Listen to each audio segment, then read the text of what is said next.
Assalamualaikum warahmatullahi wabarakatuh. Alhamdulillah wa syukurillah ala nikmatillah. Kita masih diberi kesempatan untuk melanjutkan pembelajaran kuliah pada hari ini. Kita akan memaparkan materi tentang pendidikan pada masa Khulafaur Rasyidin yang diampu oleh Bapak Dr. Ahmad Mujib MA. Tak lupa kepada Allah Subhanahu wa taala kita panjatkan syukur atas kehadirannya sehingga kita bisa mengikuti pembelajaran hari ini. Serta salawat dan salam kepada Nabi Muhammad SAW. Kita kelompok 4 akan memaparkan materi pada hari ini. Kami kelompok 4 terdiri dari Siti Nur Halimatus Syarifah, Sylvia, Maulidia, Siti Umaisyarah, dan saya sendiri Nailatul Khafifah. Next. Untuk pokok bahasan dan subpokok bahasan, kompetensi dasar, standar kompetensi, adapun pokok bahasan dan subpokok bahasan yaitu pertama pengertian Khulafaur Rasyidin, yang kedua pendidikan pada masa Khulafaur Rasyidin. Kompetensi dasar diharapkan mahasiswa mampu memahami dan menjelaskan pendidikan pada masa Khulafaur Rasyidin. Untuk standar kompetensi, setelah menyelesaikan mata kuliah ini, mahasiswa diharapkan untuk bisa mengikuti pendidikan pada masa Khulafaur Rasyidin. Next. Waktu itu setelah Rasulullah wafat di Madinah pada usia 63 tahun, pimpinan pemerintah dilanjutkan oleh sahabatnya. Namun Rasulullah SAW tidak menetapkan siapa calon penggantinya, sehingga proses pemilihan mengalami pergoncangan. Para pemimpin setelah Rasulullah dikenal dengan Khulafaur Rasyidin. Untuk pengertian Khulafaur Rasyidin, secara bahasa Khulafaur Rasyidin berasal dari dua kata. Pertama, kata khalifah yang artinya pemimpin, bentuk jamak dari kata khulafa. Kata jamak dalam bahasa Arab yang digunakan untuk menunjukkan jumlah benda atau subjek yang lebih dari dua. Adapun kata kedua yaitu ar-rasyidin, yang artinya memberi petunjuk atau membimbing. Kata Khulafaur Rasyidin dapat diartikan sebagai pemimpin yang memberikan bimbingan kepada umat Islam dengan tegas, bijaksana, dan lurus. Secara istilah, Khulafaur Rasyidin merupakan pemimpin pengganti Rasulullah SAW setelah beliau wafat. Mereka melanjutkan kepemimpinan Rasulullah dan menjadi cerminan akhlak beliau. Khulafaur Rasyidin merupakan orang-orang pilihan yang bertugas sebagai pemimpin umat Islam pada masa setelah Rasulullah SAW wafat, berdasarkan petunjuk Al-Quran dan Sunnah Rasulullah Muhammad SAW. Nabi Muhammad SAW tidak meninggalkan wasiat tentang siapa yang akan menggantikan beliau sebagai pemimpin politik umat Islam setelah beliau wafat. Setelah beliau wafat, jumlah tokoh Muhajirin dan Ansor berkumpul di balai kota Bani Sa'idah di Madinah. Mereka lalu memutuskan untuk bermusyawarah siapa yang akan menjadi pemimpin. Nah, akhirnya mereka memilih Khulafaur Rasyidin. Secara sederhana, Khulafaur Rasyidin menunjukkan sikap yang cerdas, jujur, dan amanah. Selain itu, khalifah dapat diartikan sebagai pemimpin yang diangkat sesudah Nabi Muhammad SAW wafat untuk menggantikan beliau melanjutkan tugas-tugas sebagai pemimpin agama dan kepala pemerintahan. Siapa saja sih Khulafaur Rasyidin itu? Sahabat Nabi yang ada 4 jumlahnya. Yang pertama, Khalifah Abu Bakar As-Siddiq. Yang kedua, Khalifah Umar Ibn Khattab. Yang ketiga, Utsman bin Affan. Yang keempat, Khalifah Ibnu Abi Thalib. Untuk keterangan selanjutnya akan dilanjutkan oleh teman saya, Siti Nur Halimatus Syarifah. Silakan. Ya, sekarang mari kita bahas pendidikan pada masa Khulafaur Rasyidin. Yang pertama yaitu sahabat Abu Bakar As-Siddiq. Abu Bakar As-Siddiq lahir pada tahun 568 Masehi atau 55 tahun sebelum Hijriah. Dia merupakan khalifah pertama dari Al-Khulafaur Rasyidin. Sahabat Nabi Muhammad SAW yang terdekat dan termasuk di antara orang-orang yang pertama masuk Islam atau biasa disebut dengan As-Sabiqunal Awwalun. Nama lengkapnya adalah Abdullah bin Abi Quhafah At-Tamimi.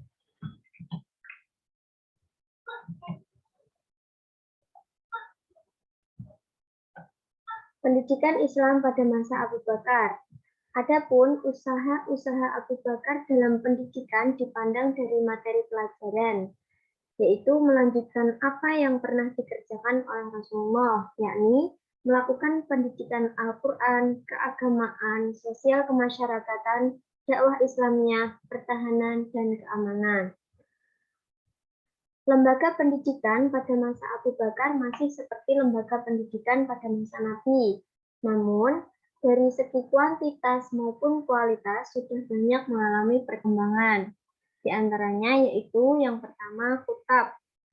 Kutab adalah lembaga pendidikan yang dibentuk setelah masjid. Yang kedua yaitu masjid sendiri. Selain tempat untuk beribadah, masjid juga dijadikan sebagai lembaga pendidikan lanjutan setelah anak-anak tamat belajar dari kitab. Yang ketiga, yaitu materi pendidikan. Materi pendidikan yang diajarkan pada masa Kutab adalah membaca, menulis, membaca Al-Quran dan menghafalnya pokok-pokok agama Islam. Sedangkan materi pendidikan pada tingkat menengah dan tinggi adalah Al-Quran dan tafsirnya, hadis dan syarahnya, kesehatan dan fiqih atau biasa disebut dengan tasyri'. Yang poin keempat yaitu pendidik. Yang menjadi pendidik pada masa Abu Bakar adalah beliau sendiri serta para sahabat Rasul terdekat. Berdasarkan uraian di atas, pemakalah menyimpulkan bahwa pelaksanaan pendidikan Islam pada masa Abu Bakar tidak jauh berbeda dengan pendidikan Islam pada masa Nabi, baik materi maupun lembaga pendidikannya. Pada masa Umar bin Khattab. Umar bin Khattab mempunyai nama lengkap yaitu Umar bin Khattab bin Nufail bin Abdul Uzza bin Riyah bin Abdullah bin Ur bin Razah bin Adi bin Ka'ab bin Lu'ay bin Fihar bin Malik. Umar dilahirkan di kota Mekah dari suku Bani Ad, yaitu salah satu rumpun suku Quraisy yang terbesar di kota Mekah dan dinilai mempunyai status strata sosial tinggi saat itu. Meski demikian, ayah Umar tidak termasuk kaum dhaf atau yang serba berkecukupan.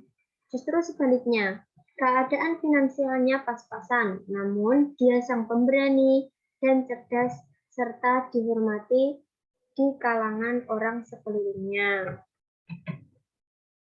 Lembaga pendidikan pada masa Umar ini juga sama dengan masa Khalifah Abu Bakar. Namun, dari segi kemajuan, lembaga pendidikan pada masa Umar ini begitu pesat. Sebab Umar memerintah negara dalam negara yang stabil dan aman, sehingga masjid dijadikan sebagai pusat pendidikan. Juga dibentuknya pusat pendidikan di berbagai kota. Pendidikan pada masa itu berada di bawah pengaturan gubernur. Di samping itu juga terdapat kemajuan di bidang lain seperti pengiriman pos surat, kepolisian, baitul mal, dan sebagainya. Adapun sumber gaji para pendidik waktu itu diambilkan dari daerah yang ditaklukkan dan dari baitul mal. Materi pendidikan pada masa Umar adalah materi pada Kutab pada masa Abu Bakar. Di samping itu juga materi yang diajarkan ditambah dengan beberapa mata pelajaran dan keterampilan. Tuntutan belajar bahasa Arab pun juga sudah mulai kelihatan. Materi pendidikan pada tingkat menengah dan tinggi terdiri dari membaca Al-Quran dan tafsirnya, hadis, dan mengumpulkannya, dan fiqih atau tasyri'. Dan yang menjadi pendidik pada masa Umar adalah beliau sendiri serta guru-guru yang beliau angkat. Silahkan dilanjutkan, Mbak Silvi. Baik, selanjutnya mengenai Khalifah Utsman bin Affan. Beliau dilahirkan pada tahun ke-6 dari tahun Gajah. Nama asli Utsman bin Affan yaitu Utsman bin Affan bin Umayyah bin Abdus Syams bin Abdi Manaf bin Qusay bin Kilab bin Murrah bin Ka'ab bin Lu'aib bin Ghalib al-Quraisy al-Umawi al-Maki al-Madani. Ibu beliau bernama Arwa binti Karis bin Rabi'ah bin Habib bin Abdus Syams bin Abdul Manaf. Pelaksanaan pendidikan pada masa Khalifah Utsman bin Affan diserahkan kepada masyarakat, dan masyarakatlah yang lebih banyak inisiatif dalam melaksanakan pendidikan termasuk pengangkatan pendidik. Walaupun demikian, ada usaha yang sangat cemerlang dan menentukan yang dilakukan Utsman bin Affan, yang sangat besar pengaruhnya terhadap pendidikan Islam di masa yang akan datang, yaitu modifikasi Al-Quran. Selanjutnya, Khalifah Ali bin Abi Thalib. Ali bin Abi Thalib lahir di Mekah, tepatnya pada tanggal 17 Ramadan.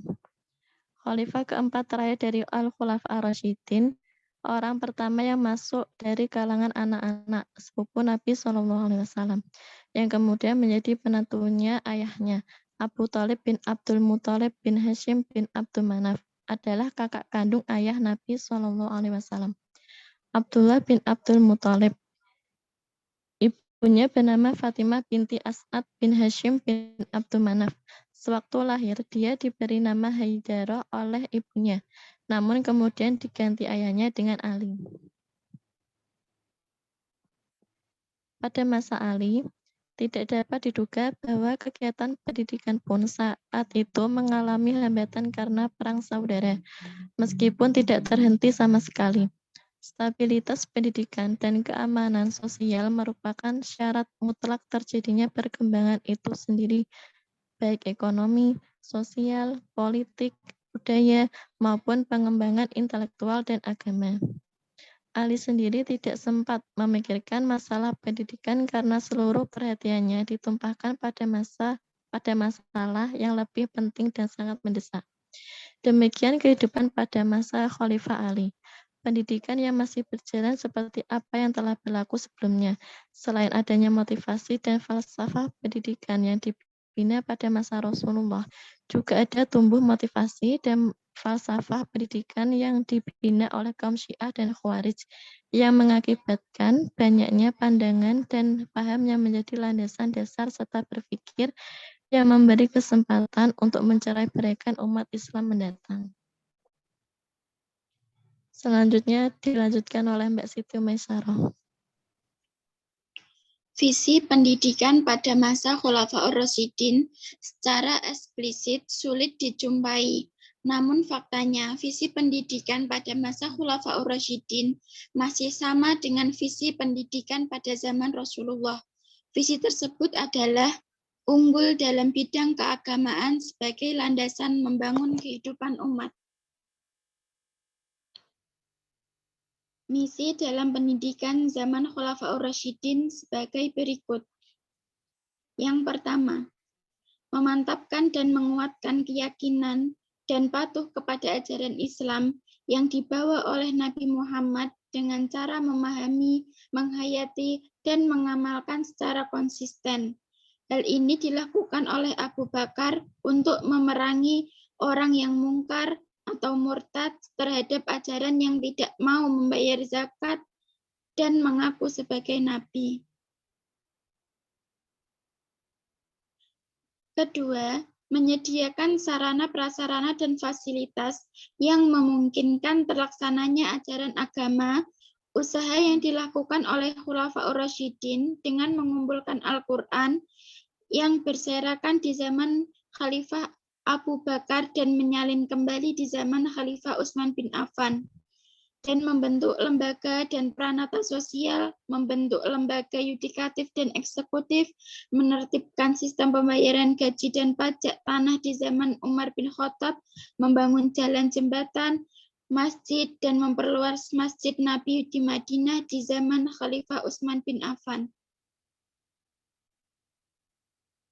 Ketiga, menumbuhkan semangat cinta tanah air dan bela negara yang memungkinkan Islam berkembang di seluruh dunia.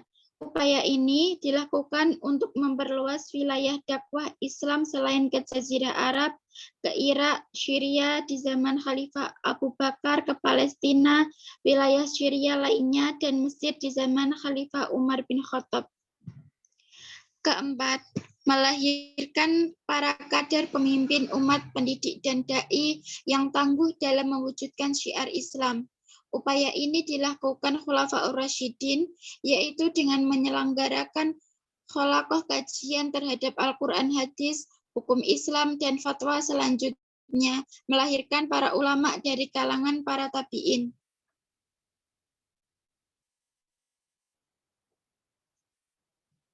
Selanjutnya akan dilanjutkan oleh Mbak Alim. Selanjutnya yaitu tujuan pendidikan pada masa itu. Tujuannya yaitu melahirkan umat yang memiliki konsisten yang tulus, kukuh terhadap pelaksanaan ajaran Islam yang diajarkan oleh Nabi Muhammad. Kurikulum pendidikan di Madinah selain berisi materi pengajaran yang berkaitan dengan pendidikan agama, yakni Al-Quran hadis, hukum Islam kemasyarakatan, ketatanegaraan, pertahanan keamanan, dan kesejahteraan sosial. Sasaran atau peserta didik di zaman Khulafaur Rasyidin terdiri dari masyarakat yang tinggal di Mekah dan Madinah. Namun, untuk menjadi seseorang yang mahir, alim dalam penguasaan di bidang ilmu agama masih terbatas. Sasaran dalam arti umum yaitu membentuk sikap mental keagamaan, yaitu seluruh umat Islam yang ada di Mekah dan Madinah. Adapun sasaran khususnya yaitu membentuk ahli ilmu agama. Yang menjadi sasaran khusus tersebut adalah bagian kecil dari kalangan tabi'in yang selanjutnya menjadi seorang ulama. Tenaga pendidik yang menjadi pendidik di zaman Khulafaur Rasyidin antara lain yaitu Abdullah ibnu Umar, Abu Hurairah ibnu Abbas, Siti Aisyah, Anas bin Malik ibnu Thabit, Abu Dzar al-Ghifari. Dari mereka kemudian lahir para siswa yang kemudian menjadi ulama dan pendidik. Khalifah Umar bin Khattab merupakan seorang pendidik yang melakukan penyuluhan di kota Madinah dan juga mengangkat sahabat untuk bertugas menjadi guru di daerahnya. Monggo, Mbak Silvi. Khulafaur Rasyidin menentukan kriteria pendidik sebagaimana yang telah diberikan oleh Rasulullah SAW, yaitu memiliki sifat pendidik yang profesional, yaitu memiliki kompetensi akademik menguasai materi pembelajaran dengan baik, kompetensi pedagogik, yaitu menguasai teknik penyampaian pelajaran dengan efisien dan efektif, dan mempengaruhi dan membentuk pribadi siswa dengan baik, memiliki kompetensi kepribadian dan akhlak mulia, serta memiliki kompetensi sosial, yakni mampu berkomunikasi dengan kerjasama yang baik dengan para orang tua, siswa, dan masyarakat umumnya. Selain itu, seseorang pendidik harus tampil bersih, rapi, senantiasa menjaga dan memelihara kesehatan.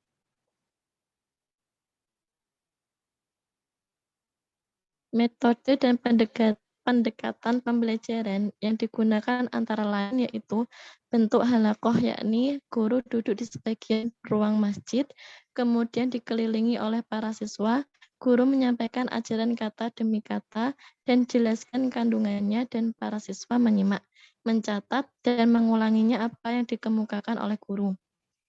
Pusat-pusat dan lembaga pendidikan pada masa itu, pendidikan bukan hanya di Mekah dan Madinah, juga juga tersebar di daerah lainnya di masa Khalifah Umar bin Khattab. Pusat pendidikan selain di Madinah dan Mekah juga Mesir, Syria, Basrah, Kufah, dan Damsyik.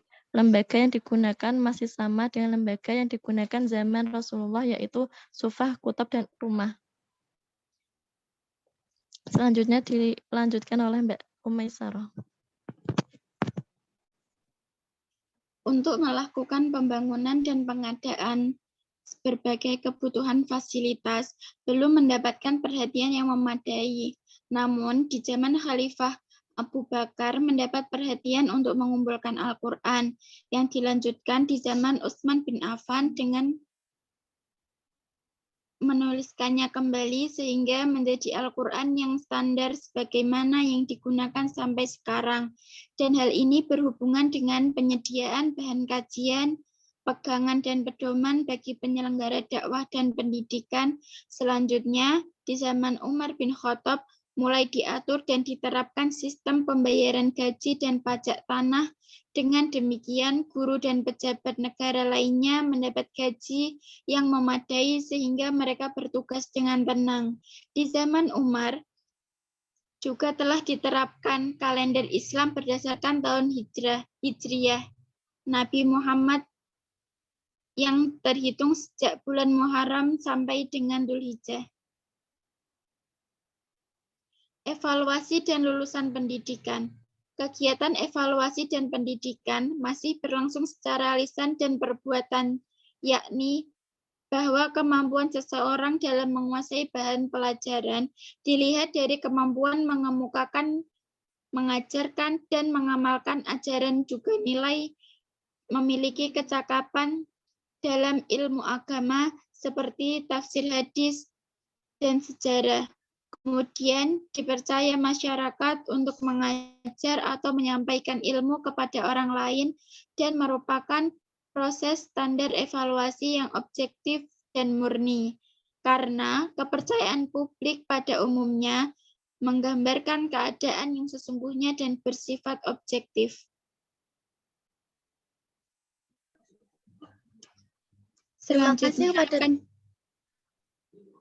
Terima kasih kepada teman-teman yang sudah memaparkan. Di sini saya akan menarik kesimpulan bahwa Khulafaur Rasyidin yaitu para pemimpin pemerintahan setelah Rasulullah wafat.